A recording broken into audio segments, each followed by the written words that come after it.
शमसुल इस्लाम साहब, आप अग्री करते हैं? जब इससे पहले भी बात कर रहे थे, अब मसला ये है कि वो कह रहे हैं आप टैक्स नेट बढ़ाएं। दोनों चैम्बर के प्रेसिडेंट्स कह रहे हैं कि आप टैक्स नेट बढ़ाएं। एग्जिस्टिंग पे आप जब इन्फोर्समेंट की पॉलिसी ज़्यादा अप्लाई करते हैं तो फिर प्रॉब्लम्स और बढ़ जाती हैं। Do you agree with this argument? और ये बताइएगा आपके ख्याल में पाकिस्तान में टैक्स नेट बढ़ाने में क्या रुकावट है और फॉरेन डायरेक्ट इन्वेस्टमेंट क्यों नहीं आ रही? और एक और सवाल ले लें, वो ये भी अभी आप बात कर रहे थे थोड़ी देर पहले कि एग्रेरियन बैकग्राउंड के लोग जो है वो लेजिस्लेटर हैं। अब तो भाई रियल एस्टेट वाले भी जो है वो असम्बली के अंदर मौजूद हैं। अगर वो कोई पॉलिसी में तब्दीली ला सकते हैं तो ये एग्रीकल्चर बैकग्राउंड के लोग क्यों नहीं लेके आते?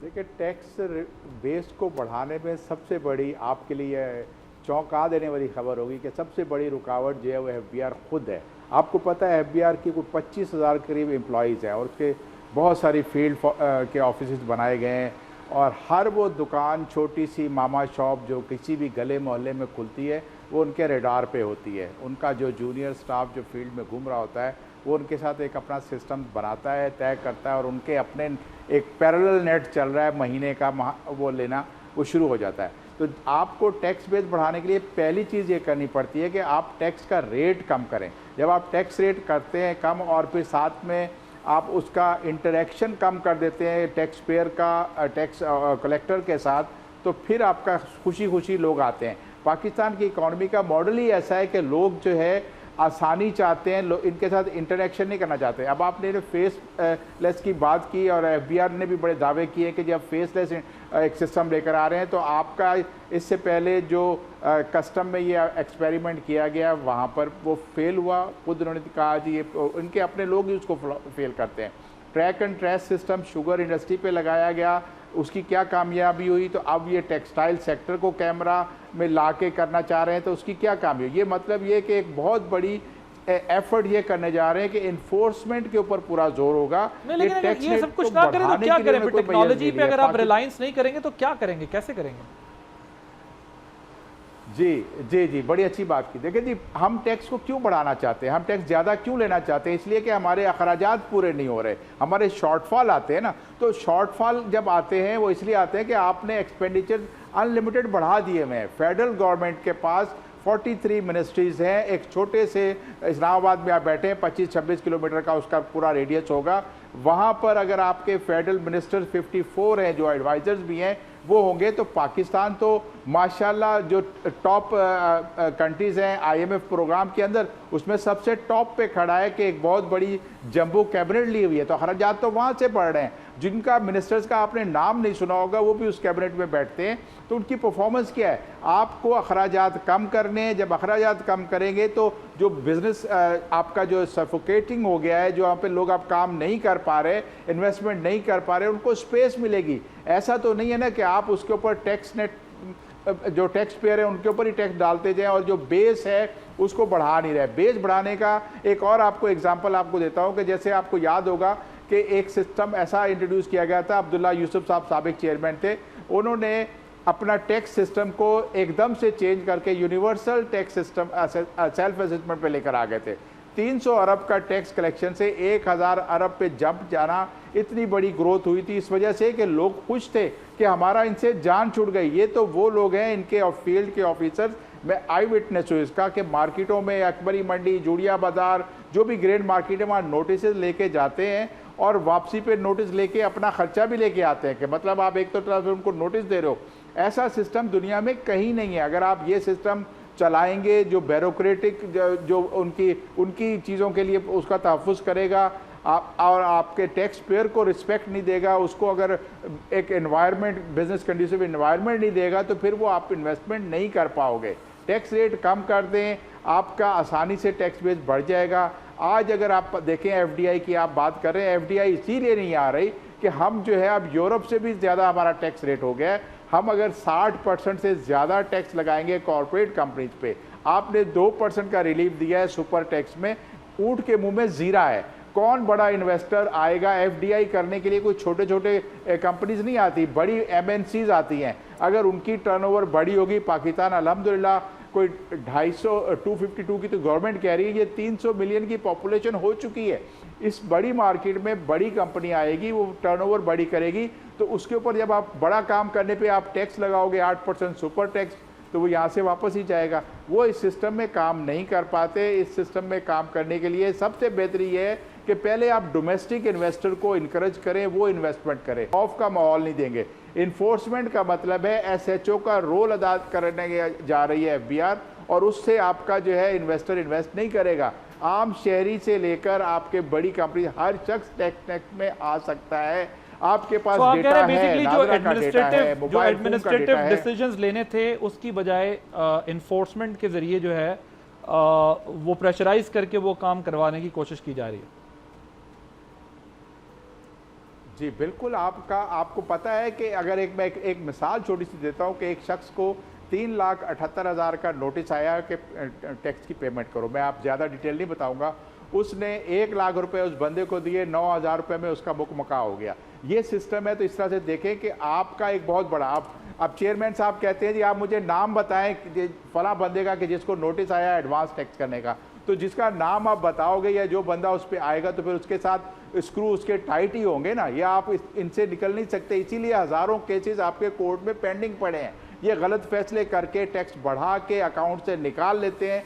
ऐसे सिस्टम में आप टैक्स बेस नहीं बढ़ा सकते। वो शख्स जो टैक्स नेट से बाहर है, जो नॉन फाइलर का स्टेटस एंजॉय कर रहा है, वो ज़्यादा खुश है उस टैक्स फाइलर से जो टैक्स पे भी कर रहा है और मुसीबतें भी भुगत रहा है। 111 जैसा एक इनके पास सेक्शन है, वो आपके अकाउंट्स खोल के उनको इतनी समझ नहीं होती कि एक बैंक से दूसरे बैंक में अगर एक कंपनी ट्रांसफ़र कर रही है, उसकी ज़रूरत है, जहाँ उसकी शॉर्ट हो रही है लिमिट का या परफॉर्म उसमें दिखाना है, तो वो उसको भी इनकम जनरेट कर कहते हैं जी ये क्रेडिट साइड में आ रहा है तो ये सारी आपकी इनकम है। ये तो लेवल है कैपेसिटी का। जिस मॉल में आपके ह्यूमन की जो कैपेसिटी आप नहीं ला सके, जहां पर आपके पास चार्टर्ड अकाउंटेंट इतने ज़्यादा नहीं हो सके, और वो जो आम जो लोग हैं, जो ब्यूरोक्रेसी के लोग, उनको आपने डाला है, तो फिर वहाँ बेहतरीन सिस्टम ये होता है कि फुली ऑटोमेशन चले जाए। एक पोर्टल के जरिए ये सारा टैक्स जो इकट्ठा हो रहा है वहां से पूरा हो सकता है। 25 ट्रिलियन का टैक्स आप एक साल में। जिस मुल्क में कुक जो है और ड्राइवर जो है वो 50,000 सैलरी और 60,000 सैलरी ले रहे हो, और एमबीए और जो हाउस जॉब करने वाले डॉक्टर्स हैं वो 40,000 सैलरी ले रहे हो, तो आप किसको कितना उनको आप कहेंगे कि यार मत जाओ? तो आप चार्टर्ड अकाउंटेंट आपका इधर रुक के क्या करेगा? तो चले ही जाते हैं लोग फिर अनफॉर्चुनेटली। सब तो बिल्कुल ब्रेन ड्रेन, इसीलिए तो हम कहते हैं कि ये ब्रेन ड्रेन हो रहा है। ये ब्रेन ड्रेन हो रहा है। सब तो हमारी तरह हिम्मत नहीं करते ना कि रह जाए या रहकर मुकाबला करें। आगे आपके पास लोग हिम्मत हार जाते हैं। कोई नहीं कर सकता। रहने वाला यहाँ पे मजबूर हो गया है, उसके घर के खर्चे पूरे नहीं होते। एक आम आदमी पाकिस्तान का जिसके दो बच्चे हो, मियाँ बीवी है, माँ बाप की बात ही नहीं कर रहा, वो किराए के घर में रह रहा है, 1 लाख रुपए कम से कम उसका खर्चा आता है। आज बिजली के बिल आपके पास, गैस के बिल आपके पास आ रहे हैं। साथ ही हुकूमत को देखा देखी जो प्राइवेट सोसाइटीज़ हैं वहाँ पर एक और एक्सटॉर्शन शुरू हो गई है कि वो आपको गैस बिजली के बिलों से ज़्यादा सेवरेज के चार्जेस लगा रहे हैं। पानी का कनेक्शन नहीं है लेकिन उनके ऊपर आप कहते हैं जी आपके सेवरेज के चार्जेस लगेंगे। सैनिटेशन पंजाब में, सुथरा पंजाब ने सफाई का हिसाब ले लिया है, तो उसके अंदर वहाँ पे आके जाके आपकी वो प्राइवेट अदारे जो बने हुए, जो पहले चंगा पानी के थे, वास्को के थे, अब उन्होंने अपनी नाम बदल लिए हैं। उनके अपने बैंक अकाउंट नहीं है, वो रजिस्टर्ड नहीं है, लेकिन आपको मंथली पैसे देते हैं। आप नहीं देंगे तो आपका गटर बंद कर देंगे और सैलाब जो बारिशों के हाल होंगे, और उस पर आप देखिएगा किस तरह गंदगी होती है, कितना डेंगी। ये इनका एक पैरेलल निज़ाम है जिसको मैं बता रहा हूँ। शायद बहुत सारे हमारे मौजूद दोस्त ये बात नहीं करते, लेकिन जब पैरेलल निज़ाम हो और उस पैरेलल निज़ाम में बहुत बड़ा अमाउंट इनकी डीप पॉकेट्स में जा रहा हो, तो वो ना वो टैक्स बेस बढ़ाएंगे, ना वो रिफॉर्म्स आने देंगे। वर्ल्ड बैंक से आपने पैसे ले लेके रिफॉर्म्स की बात की, कौन से रिफॉर्म हुए? आज भी वही ऑर्थोडॉक्स स्टाइल है, वही जो ईज ऑफ डूइंग बिजनेस की बात मैं करता हूँ कि 89 में जब मैंने बिजनेस स्टार्ट किया था उस वक्त कारोबार करना आसान था। आज मैं बिजनेस से रिटायर हो गया हूँ तो आज बिजनेस करना मुश्किल हो गया है। मैं कर ही नहीं सकता इस सिस्टम के अंदर काम। मेरे पास अब पैसे भी नहीं, फाइलर होते हुए भी हम गरीब हो गए हैं टैक्स पेयर जो थे, क्योंकि आप उनसे पैसे लिए जा रहे हैं जो वो कर। नॉन फाइलर कोई नहीं होना चाहिए। I agree with you all के नॉन फाइलर का कोई स्टेटस बिल्कुल नहीं होना चाहिए। नॉन फाइलर क्या चीज है? नॉन फाइलर को सिस्टम आपको को एफिशिएंसी बढ़ानी है आप जी। ताहिर साहब, आपका सिस्टम। सरदार ताहिर साहब, ये बताएं कि ये जो फेडरल और प्रोविंसेस को किन इकोनॉमिक रिफॉर्म्स पर कंसेंसस फौरन करने की ज़रूरत है, जो अगर ना की गई तो उसके डेंजरस रिजल्ट्स आगे आ सकते हैं? Sir, ease of doing business, लोगों को देखिए, प्राइम मिनिस्टर साहब का एक जैकब स्कॉट हैं, वो इंटरनेशनल कंसल्टेंट हैं, उनको पीएम साहब ने इंगेज किया है और वो इन रिफॉर्म्स के ऊपर काम कर रहे हैं कि ये जो इतने इतने 150 एनओसीज आपने रखे हैं, रेड टेपिज्म है, इसकी वजह से आपका बिजनेस नहीं चल सकता। तो लिहाजा ईज़ ऑफ डूइंग बिजनेस, आपने लाइसेंस लेना हो, वन विंडो सोल्यूशन हो आपके पास, आप हॉरिजेंटल डेवलपमेंट करने जा रहे हैं, आप वर्टिकल डेवलपमेंट करने जा रहे हैं। दुबई डीएलडी ने इन हालात की वजह से उन्होंने अपनी फीसेस जो है डीएलडी की ख़त्म कर दी, कि लोगों को इनकरेज किया। आज भी वहाँ पर इतने मुश्किल हालात के बावजूद इस वक्त भी वहाँ सेल परचेज़ और कंस्ट्रक्शन का ब्यूरोक्रेसी चलाती है सर। जब तक वो कहते हैं खाक हो जाएंगे हम तुमको खबर होने तक, जब तक वो फाइल चलते चलते इस्लामाबाद पावर्स कॉम्प्रोमाइज नहीं होने देते। इस्लामाबाद में जो कंप्लीशन लेना है ना, ये इस तरह किसी बिल्डिंग की जैसे आपने दूध या शहद की कोई नहर निकालनी है। यहाँ पर आप प्रोजेक्ट अप्रूव कराना आपके लिए इतना मुश्किल तरीन काम है कि देखें, 33 साल की लीज के ऊपर सीडीए प्रॉपर्टी सेल करता है, प्लॉट सेल करता है। 33 साल के बाद मेरे पहले दिन सीडीए ने पैसे ले लिए। 33 साल के बाद अब मैं वहाँ बैठा हूँ, वहाँ पे तो 200 यूनिट्स बन गए, हर बंदा अलहदा को ऑनर है। अब वो उस जब पूरी बिल्डिंग की हम रिन्यूअल कराने के लिए जाते हैं, जब हम उसकी लीज एक्सटेंशन के लिए जाते हैं, तो वो 5 मिनट का काम होना चाहिए। आप जाएं, मेंबर से लेके नीचे तक फाइलों के अंबार लगे हुए हैं, वो लीज एक्सटेंशन नहीं हो रही। कहते हैं जाओ बीसीएस का एनओसी लेके आओ, फलां एनओसी लेके आओ, प्लॉट मेरा है।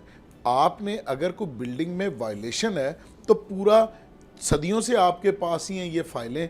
आप जाएं, मौके पे विज़िट करें, जहां पर किसी ने कोई इलीगल एक्टिविटी की है, कहीं अपने अप्रूवल से ज़्यादा बनाया तो गिरा दें। जब मैं ट्रांसफ़र करवाने जाऊं या जब मैं उसको लीज़ एक्सटेंशन करवाने जाऊं तो मुझे कहते हैं जाएं पहले जाके बीसीएस वालों से एनओसी लेके। ये इनके लिए हमारे इंटीरियर मिनिस्टर साहब ने कहा था कि अगर मैं भी कोई फाइल करवाने के लिए जाऊंगा तो मुझे 10 लाख रुपए देने पड़ेंगे। तो वो यही लोग हैं ना 10 लाख रुपए जो लेते हैं। 10 लाख रुपए तो उन्हें सिंबॉलिकली कहा है, 10 लाख तो छोटी अमाउंट है। तो ये यहीं पे बैठे हैं ना जो लेते हैं।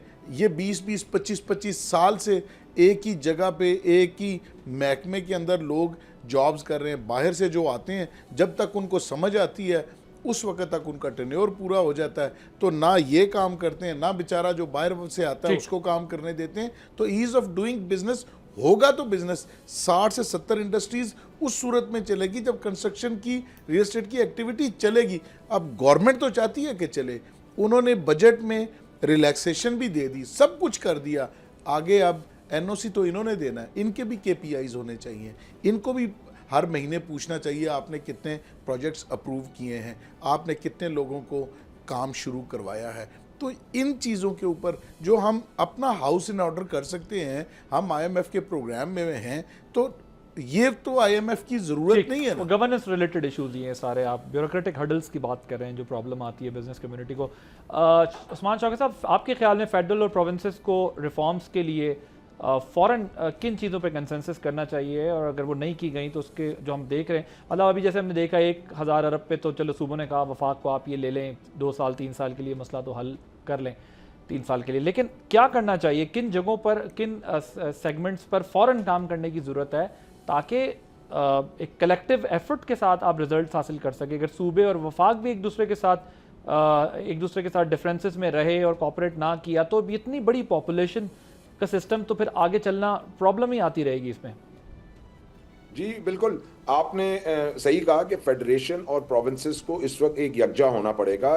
जब तक वो सिनर्जी नहीं मौजूद होगी तो हमारे मुल्क में जो इशू स्ट्रक्चरल रिफॉर्म्स के हैं वो हम नहीं एड्रेस कर सकते। देखिए, आज अगर हम स्ट्रक्चरल रिफॉर्म्स की, चाहे वो टैक्स सिस्टम की बात करें, चाहे वो हम ease of doing business, cost of doing business की बात करें, आप एफबीआर के तो नोटिस या आप फेडरल टैक्सेस की तो बात करते हैं, प्रोविंशियल टैक्सेस की भी बहुत भरमार है। आज एक बिजनेसमैन यही कहता है कि अगर मैं फेडरेशन के टैक्सेस को पे कर दूं तो फिर कम से कम प्रोविंसेस के टैक्सेस या उनसे मुझे डील ना करना पड़े, लेकिन वो भी आज शदीद है और फील यही होता है कि वो कई जगहों पे काउंटर इंट्यूटिव है। अभी मैं एक बजट अनॉमली कमेटी का हिस्सा हूं, ये बजट आया है, इसके बाद फाइनेंस मिनिस्ट्री एक अनॉमली कमेटी बनाती है, उसमें भी मेरे पास आज कई लोग आए हुए थे कि पंजाब में टैक्स रेट जो है वो ऑन सर्विसेज कुछ और है, और अगर आप फैजाबाद से इस तरफ आ जाएं और इस्लामाबाद में आ जाएं तो आपके ऊपर टैक्स रेट जो है वो डबल से ज्यादा हो जाता है। तो देखिए ये अनॉमलीज आज भी मौजूद हैं, और ये सूरत हाल जिस तरह आपने कहा स्पेशली जो फाइनेंसेस की है, देखिए आज हम ये फील करते हैं फेडरेशन के पास वाकई फाइनेंसेस की कमी है, प्रोविंसेस जो हैं वो इस वक्त एक्सेस जो है उनके पास सरप्लस मौजूद है, तो इसको हमें फौरन से पहले एक इक्विलिब्रियम में लाने की जरूरत है कि फेडरेशन के पास भी पैसे अवेलेबल हों, वो भी अपने प्रोग्राम्स को रन कर सके, और प्रोविंसेस भी जो हैं वो एक हार्मनी में काम कर सके। आज ये रियल एस्टेट के हवाले से बात आ रही थी कि जी पंजाब ने कोई ग्रीन सर्टिफिकेट की भी बात कर दी है कि जब तक ग्रीन सर्टिफिकेट नहीं होगा आप प्रॉपर्टी की सेल परचेज नहीं कर सकते। तो आज फिर एक इशू खड़ा हो गया कि जी फेडरल ने तो चलें हमें कुछ रिलैक्सेशंस दे दी हैं, लेकिन आज पंजाब गवर्नमेंट की तरफ से ये एक इशू आया। लेकिन उस्मान साहब आप नहीं समझते जो क्लाइमेट का इशू है, लाहौर जिस तरह इफेक्ट करता है, स्मोक का जो एनवायरनमेंट है, जो ओवरऑल भी वायलेशंस होती हैं फिर क्लीन ग्रीन एनवायरनमेंट के लिए या क्लाइमेट चेंज के जो चैलेंजेस है वो भी तो एग्जिस्टिंग एक चैलेंज आपके सामने है। बिल्कुल है, ये तो इंटरनेशनल डिबेट भी है इस वक्त दुनिया में कि आपने ये फैसला करना है कि आपने प्रोडक्शंस करनी है या फिर एनवायरनमेंट को प्रोटेक्ट करना है, जिंदा रहना है या पैसे कमाने, क्या करना है। बिल्कुल, लेकिन मैं ये कहता हूं कि एब्रप्ट नहीं होना चाहिए। देखें एनवायरनमेंट के ऊपर आप अगर ये लाना चाहते हैं एनफोर्समेंट, तो उसको आप काइंडली एक टाइम दीजिए, लोगों को कुछ जो है वो एक जिसको समझने का कोई टाइमलाइन होनी चाहिए, आप कह रहे हैं उसकी कोई टाइमलाइन होनी चाहिए ना। वो आज अचानक आ गया, एक पैनिक की सूरत क्रिएट हो गई, ये मामला नहीं होने चाहिए। तो क्लैरिटी होनी चाहिए और एक हार्मनी में फेडरेशन माइंड मेकअप करें लोगों का पहले कि अगले साल से आ सकता है या 2 साल बाद आने वाला है, समथिंग लाइक दैट, या 6 महीने बाद। थैंक यू सो मच सरदार ताहिर साहब, शमसुल इस्लाम साहब, उस्मान शौकत साहब, आप तीनों का बहुत शुक्रिया। आज हम लोग सब्सक्राइब करें और बेल दबाएं ताकि कोई खबर रह न जाए।